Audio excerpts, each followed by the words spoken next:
আসসালামু আলাইকুম রহমতুল্লাহি ওয়া বারাকাতুহু। আলহামদুলিল্লাহ, আমি এই মুহূর্তে দাঁড়িয়ে আছি ইসলামের সর্বপ্রথম যে মসজিদটি নির্মিত হয়েছিল, ঐতিহাসিক মসজিদে কুবা।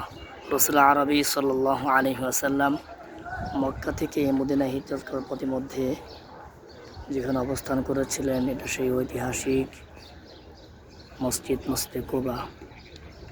ফজিলতের দিক থেকে এটা হচ্ছে 14 নম্বর মসজিদ। আর নামাজের জন্য সর্বপ্রথম যে মসজিদটি নির্মাণ করা হয় সেটা হচ্ছে মসজিদে কুবা। এটা সেই ঐতিহাসিক মসজিদে কুবা। সুবহানাল্লাহ। যারা আসছেন আলহামদুলিল্লাহ, যারা আসতে পারেন আল্লাহ পাক তাদের আসার তৌফিক দান করেন, আমিন।